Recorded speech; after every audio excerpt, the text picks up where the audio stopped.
All right, let's do it. Health. I'm AJ.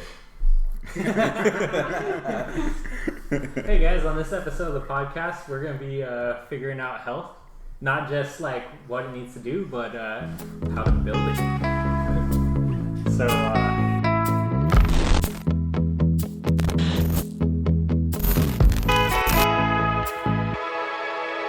I'm here with AJ and Manny Castaneda again. And yeah, it is recording, right? Yeah. It's recording. Cause last time we had like a 10-minute conversation. No, nothing was recorded. Oh man, good I looking touched out, the thing and Marie. it started falling asleep, and she saved our asses. Oh, good job. I've been there. Just ask my friend. And you want to cry a little, right? You do. You totally do. I was like laughing. He was laughing his I was ass trying off. to hold it in. He was laughing his ass off because we had the same exact I tried to have the same exact conversation again because I remember most of it. Oh man, it was great. It was going by word for word too. It was just like, oh my god. When I rewatched it, I was like, what the hell? You're like, this sounds familiar in a lot of ways. Deja I've vu. lived this. All right, guys, we're talking about health Yep. and damage. Health and damage. Okay. So- Manny, what do you? Oh, well, I was gonna say. my bad. So you Just know, trying to call you out. an important thing in first-person shooters: health, damage, health. They go hand in hand. All right, go. Manny. Yes. What? Actually, I got nothing. That was kind of a stupid question. I was gonna ask, like, what do you think is a good damage and health system? Or actually, I guess it's not bad. Like, what's a good example of a damage and health system that you feel is like really fair? Fair would, damn. Or like, Yeah, like what video Okay. game where you're like, oh, okay, that's fair. Like, cause I can think of like sometimes fighting games, I feel like they're not fair at all. Nah. Like when a character can take half of my health with in- like a certain combo. Yeah, I'm Yeah. like, what is this? And then like, for example, Street Fighter 4. Every time I get to Seth, I'm just like, I'm done.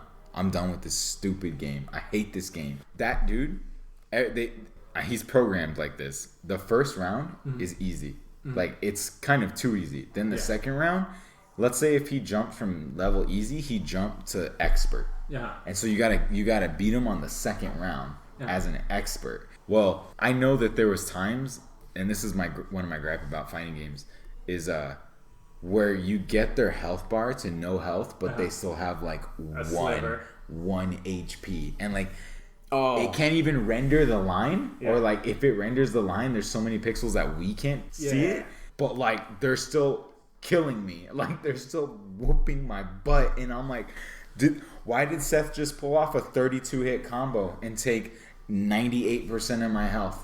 Hacks. I'm not even playing online, man. So like that to me, definitely, it feels unfair when it's happening to me, but when I'm doing it to the computer, You're like,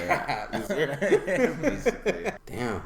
I never really put that much thought to it when I play games, because I'm like, fuck, I died. Try again. And I just keep going and going. But the most recent like game that I paid attention to it would be Breath of the Wild. On that game, you gotta keep in mind like not only your health, but like your weapons, your shield, all of that stuff. Okay. Because they have durability. Yeah, they have durability. So when I'm fighting like a monster, or I'm gonna head into a fight a boss or something like that, I have to keep in mind, like, all right, man, what kind of weapons do I have? Will they last me, or do I need stronger weapons? Just so they can't get through my defense, you know, like, because once they break through that shield, I'm like, fuck, like I just gotta dodge, and I'm like dodge, hit, hit, you know, like any other RPG, you can maximize your health, you know, like get more hearts. In Breath of the Wild, I did the opposite approach.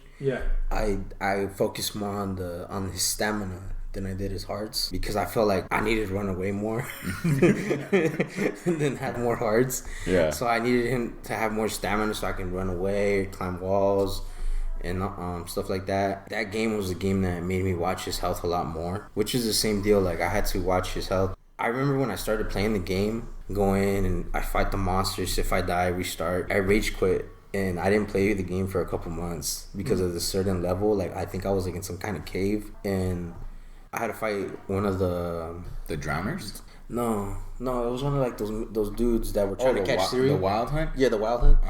I haven't beat it, so no spoilers. That mission was the one that I rage quit because when I hit the checkpoint, my girl had like less than half health, like 25%. So it saved on that. So every time I would die, I wouldn't respawn with a full health bar. I would respawn with that 25%. So what you guys are saying is if I implement auto checkpoints, you need the option to like roll back. Yes. Yeah. Halo did that to me, where it checkpointed me with like no armor and no health, and I was like, what is happening? Yeah. Yeah. But that's how we become men, though. Because that happened to me on like, I was trying to beat the campaign legendary. So I was with my buddy Kyle, and it was funny because we were friends from like kindergarten to like 5th grade, and then he moved away, and then we met up again in high school, and he didn't have an Xbox, so he didn't know anything about Halo, and so we were hanging out and we were playing Halo co-op. Every time I play co-op with somebody else, there's usually a handful of instances where like we accidentally kill each other. Yeah. Like it happens. You run in front of somebody's rocket, you run into a grenade. Yeah. I think at most we may have landed like 3 or 4 shots on each other. Wow. I had this one where like I don't even know how he knew to duck, but I was like sniping something, and then he walked in front of me, and I was hitting the trigger, and he crouched down, and it just over his head. Wow. And it took out a hunter from like far away. But I'm just like, I saw you with the sniper rifle when I was walking in front of you, so I figured I'd duck. And I'm just like, dude, I wish most co-op gameplay was like this.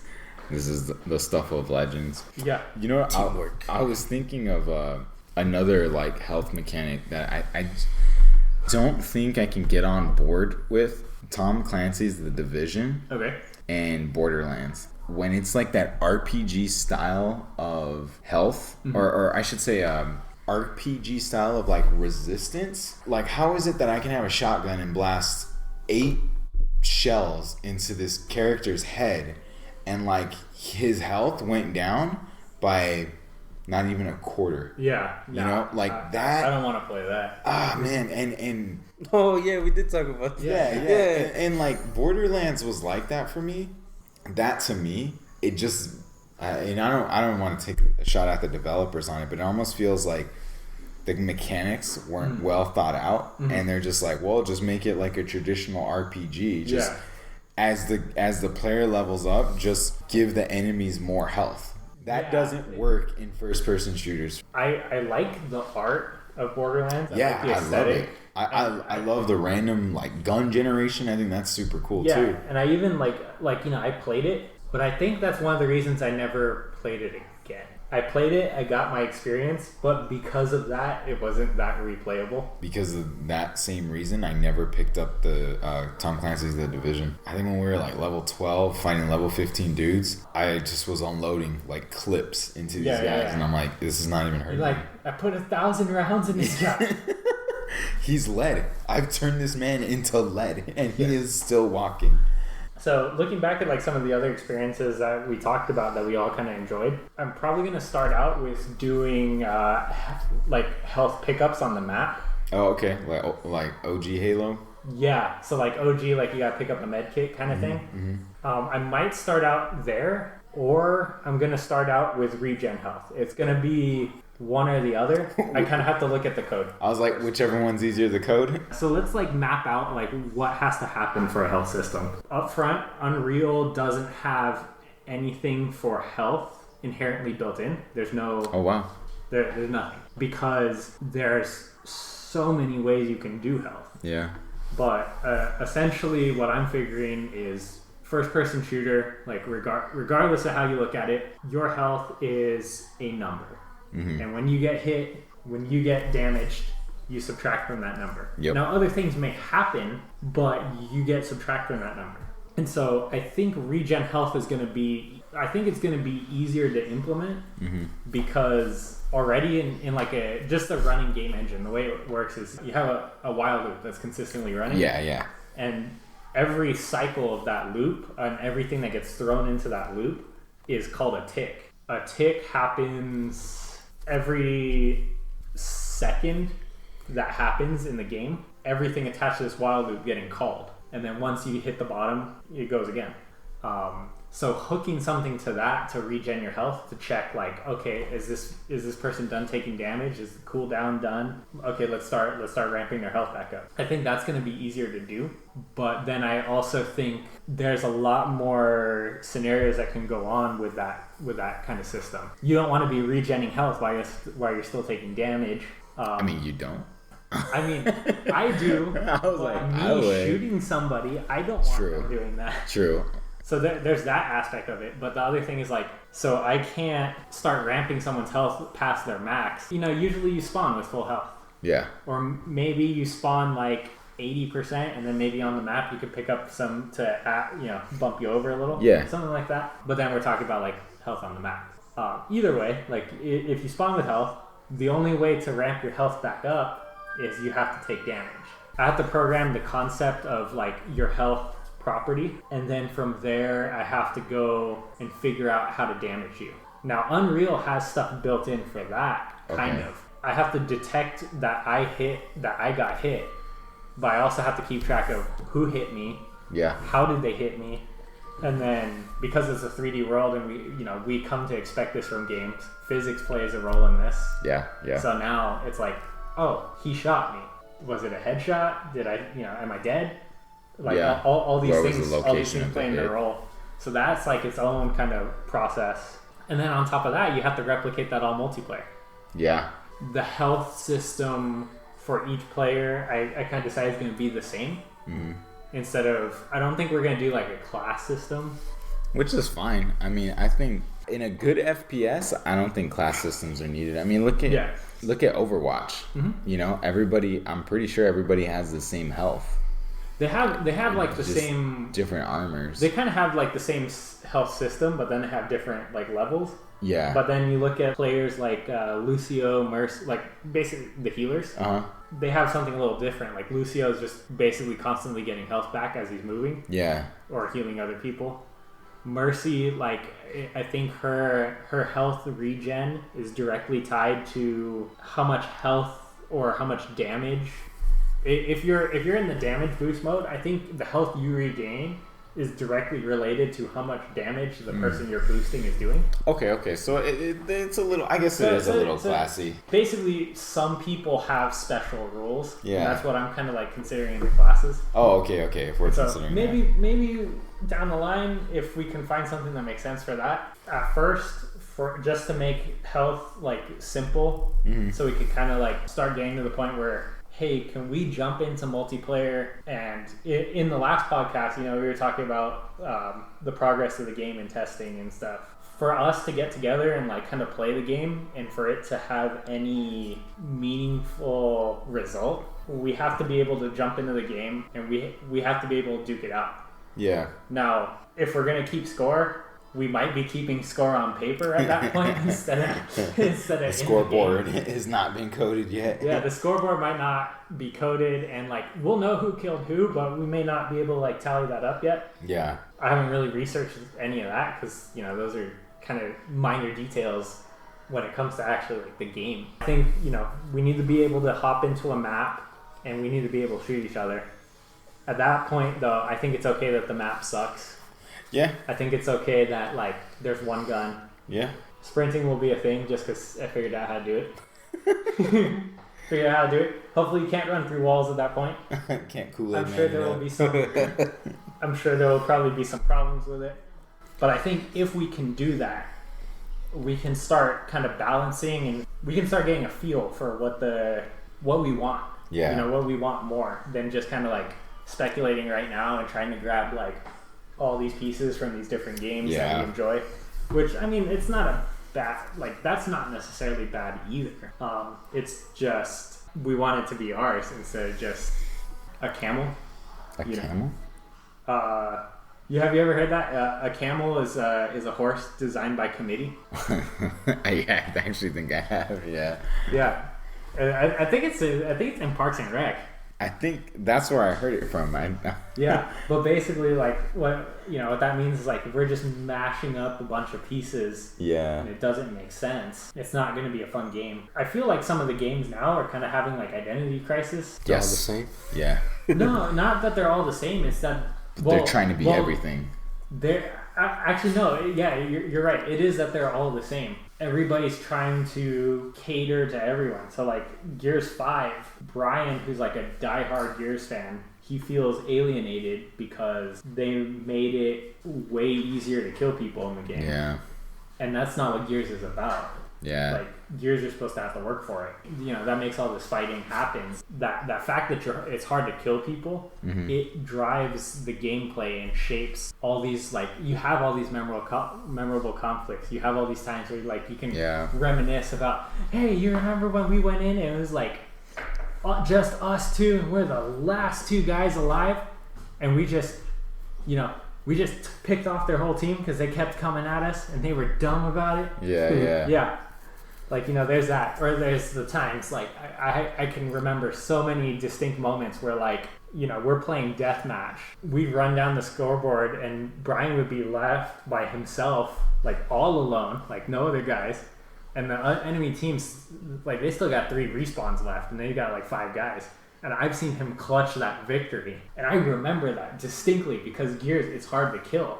So he'll catch somebody off guard, take them out, start fighting this other dude, and then when he takes what he knows when to cut and run, and he has enough he has enough health left, he can get out of there. But in Gears 5, it's so much easier to kill. And then on top of that, people who didn't play Gears, they're finding the Lancer hard to use.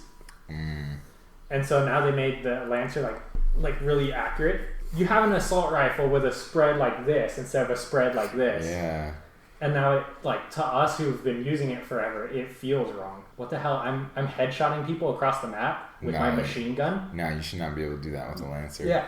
Gears, I'm picking on Gears mainly because, like, that's the one that's the most obvious to me. But, like, Halo did it too. He respects what Call of Duty is, but he knows it's not his game style because he wants to react. A lot of his ability as a player comes to the fact that, like, he's under fire and he reacts calm and cool and collected. And Call of Duty doesn't let you do that because after that first bullet, if you take 2 more, you're dead. If your instinct isn't to run the second you get shot in the ass, like, you're done. And, like, he feels like Gears is starting to go that direction, and Halo went that direction already. That's sad, yeah. So I kind of want to avoid that, and so I'm thinking by playing it, we'll see it happening.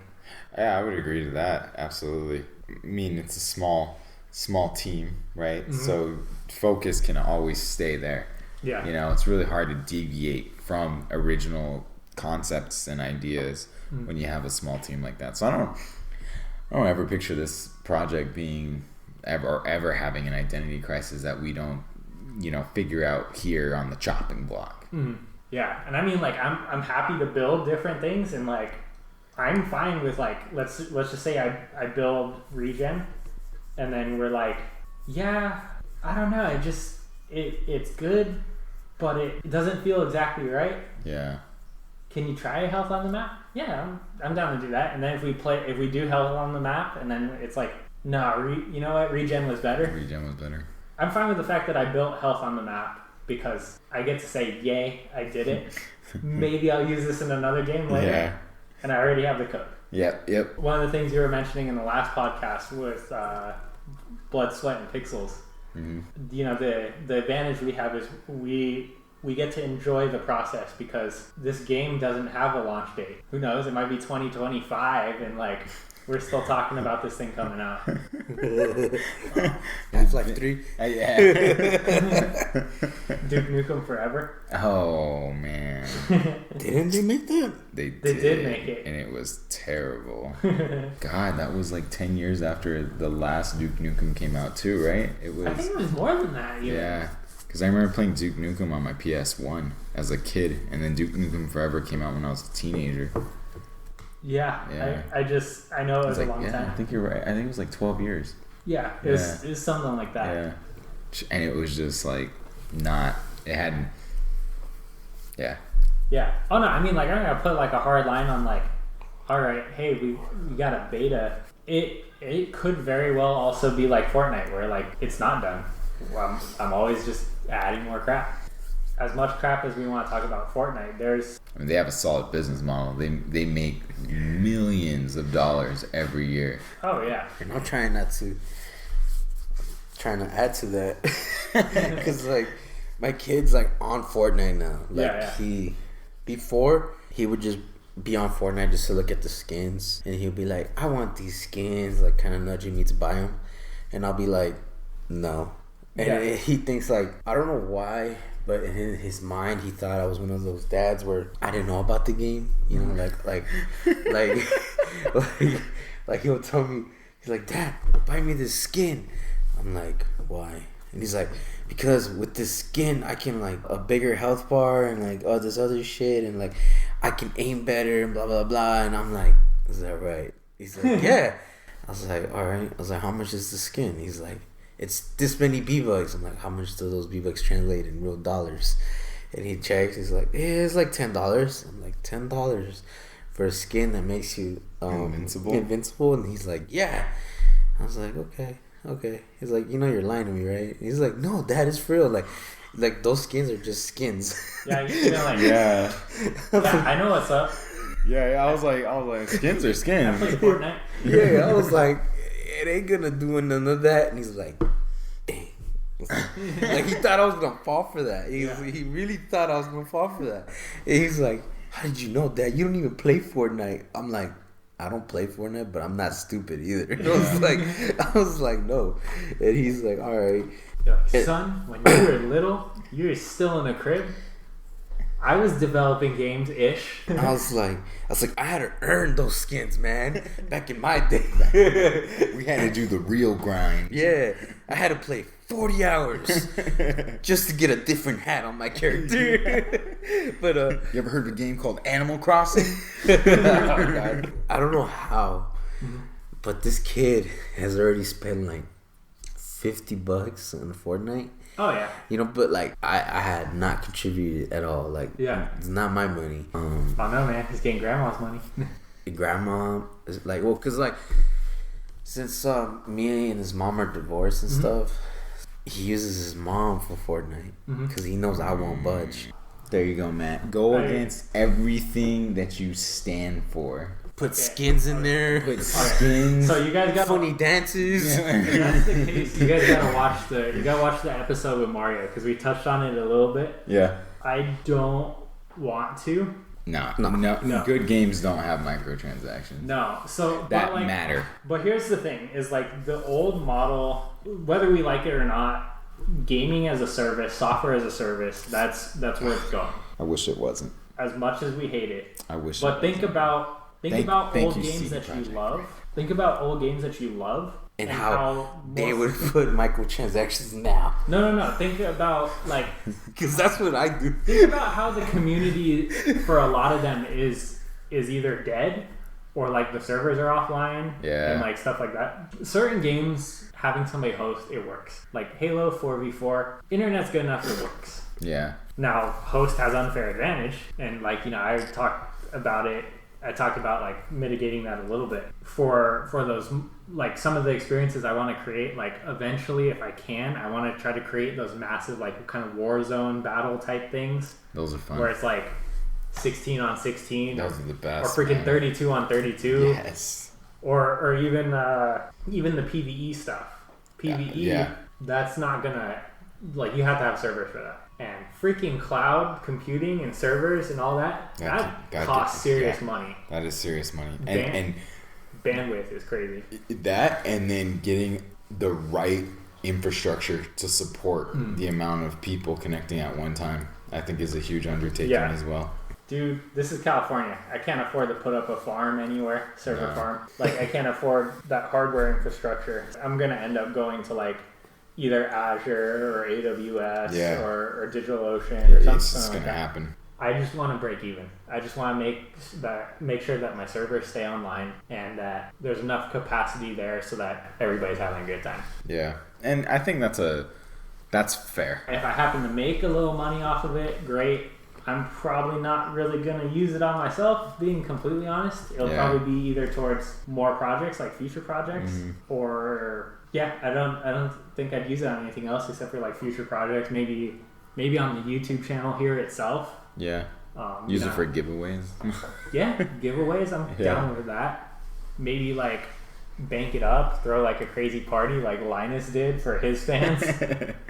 That essentially that's what LTX 2019 was. He blew like $250,000 like on a party for his fans. That's nuts, man. Through like selling tickets and merch and getting people there and stuff. Like after the fact, his goal was kind of to try to break even. Yeah. And I don't know how close he got or what. That was a fun thing, man. I flew all the way out to Vancouver for that. Oh, you went? Yeah, I went. Wow. It was awesome. If I could use anything from this game to do something like that, to maybe make like LAN parties a thing again. Yeah. Oh man, that'd be awesome. I'm not hoping this game's gonna make me a millionaire or anything. Because you can't go into it with that mentality, with the amount of work that it takes. And then all the competition that's out there. All the indie developers and stuff. Yeah. I mean, it's like, swimming in a pool filled with piranhas. This was like 20 years ago. Maybe. Yeah, you would have a lot better chance. Oh yeah, but then I'd also have like a lot less chance of being able to build it. Or being able to ever get it out into the public. Yeah. If you weren't backed by a major company, that's true. You wouldn't see the light of day. There was no indie games for PS1. I was trying to look at putting this thing on Xbox and PlayStation, and like, that's gonna cost a pretty penny on its own. Really? You have to sign up for like some developer thing, and then even then, you have to get like, I have to research it more, but Xbox at least had it like outlined. Yeah. You have to do this, and this. Isn't it to get looked at? Was it the XNA or whatever? Oh no, they killed that studio thing a while ago. Yeah. So now to get an Unreal game, Unreal will natively build to the Xbox One. That's cool. And even the new Project Scarlet and all that. But you have to get a Microsoft developer license right? Or key or whatever. Two ways you can get that. You can either be a big publisher and pay for it. Or as an indie developer, you can apply for the program and then they like review your game and stuff, and then but like you already gotta have something like starting to get it put together. Yeah. The good news is Unreal, all the documentation I've seen, you can build your game and then after the fact decide you're gonna launch to like Xbox and PlayStation because it's already set up, and the only thing you might have to do is, if all your textures, if like you were crazy and you like set up all your crap in like full 4K with like ray tracing and all that, you might have to like go back through and dumb it down. If you properly implemented like levels of detail and stuff, what'll happen is like on a PC with like an RTX card, you can literally crank it up to level of detail 10. But then like, if you're playing on a PC that doesn't have ray tracing, okay, you can crank it up to 8. Yeah. And then when you hit the current gen consoles, it stops at 6. No, that's super cool. I didn't know that Unreal even did that. So that's one of the other main reasons I decided to go Unreal. It's possible I can get it to console, but then I want to try to get it to PlayStation also, because I know Tyler's got a PlayStation. I know you're mainly a PlayStation guy. I know you're kind of headed that direction. No, I only have my PlayStation for the exclusives. But I'm still like strictly PC. Yeah, but I mean like of the 2 consoles. Oh, okay. Then yeah. Or 3 consoles. Like I rule out the Switch mainly because I don't even know if there are indie developers on Nintendo. Yeah, dude. I would say that the Switch is probably the most indie friendly. Oh really? console. Oh my god, yeah. Just go on the Nintendo eShop. There's more indie games than there are actual like big publisher Switch games. Like you could just keep browsing and it's all of these indie games. A lot of games are Unreal. Oh yeah, like it's a big chunk of the market. Like the Arkham games are Unreal. Yeah. I hope to aspire to like that graphic quality, but I mean, you're not a graphic developer. That's why I do it on the Switch. Low standards. The Nintendo eShop feels like the swap meet of like indie developers. Have you guys seen that Witcher 3 for the Switch? The Switcher? I've been itching to get it, but I didn't Not know right the now. Switch could do that. Well, that's because okay. That's why a lot of people, when they announced it, they were like already like bashing Yeah. on it. They were just like, "Oh, you're not gonna be able to play it that long on handheld because it'll like kill the battery. It'll catch fire. Most likely, you're gonna have to like Dock it. dock it and then play it on the TV and stuff." I looked at a couple like screen caps from the game, and then I looked at some of the screen caps from like PC. Yeah. And then I You looked can't at compare. But then I looked at the specs of the Switch, and I'm like, what? How are you? Okay, this is my argument for that. It is because CD Projekt Red is a great video game development company. Like one of the all-time greats, I think, in our entire generation. Like everything that they produce is quality, and it is like love. But I mean, there's like physical limitations of hardware, man. Hey man, you know, Matt, throw a bunch of developers in one room, and if they all have the same vision and the same passion, it's gonna get there. You know? Yeah, with the new update that they did, They made it better. They made it better. Like it gives us more of an incentive to actually get the game for the Switch. Yeah. Especially if you play Witcher on PC. Yeah. Oh yeah, Because because now- now that's what you're saying. Yeah. That's another thing I want to do. It's like I'm really kind of sick of that. Like, okay, Minecraft is the only exception, and I'm fine with having to like buy an Xbox One and then buy a PC one for Minecraft. But that's also because Minecraft's $30. It would piss me off. Destiny 2 was a perfect example. I bought the PC version because when I talked to my friends who were still playing Destiny at the time, they were like, "Oh, we're gonna get it for PC for better graphics. We're gonna wait." And then those fuckers got it for Xbox, and I see them all playing it. And you're then like, when "What I the finally hell?" got it for PC later. Like some of my other friends, they went back and started playing it again on Xbox. And then I ended up having to get it for Xbox too. Oh my god! And so, man. I know that song and dance.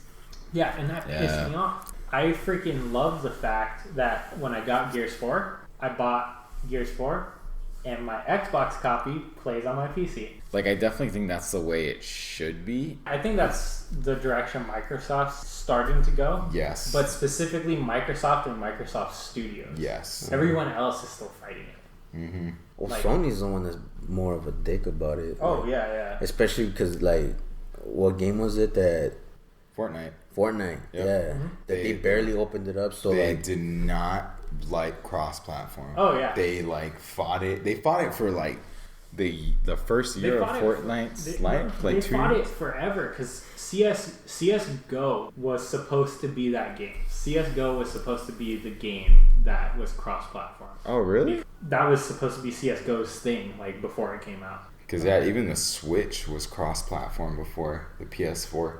Mm-hmm. oh yeah. Yeah. The PlayStation was the last one It was the last one. to Yeah. finally jump into the bandwagon. Anyways, talking about health, that's kind of where I want to wrap it up. Is just we're gonna go with players have like the same kind of health system. I'm gonna start out with like either the regen or pick up on the map, one of the two, and then we'll try playing it and see what feels right there. Yeah, I guess we'll call it for this episode. Yeah, that sounds good to me. We'll see what feels better. All right, and if you like this episode, please give us a like, a subscribe, and got my buddies here with me. And you guys want to say anything to the crowd? Thanks for watching. And we'll see you again.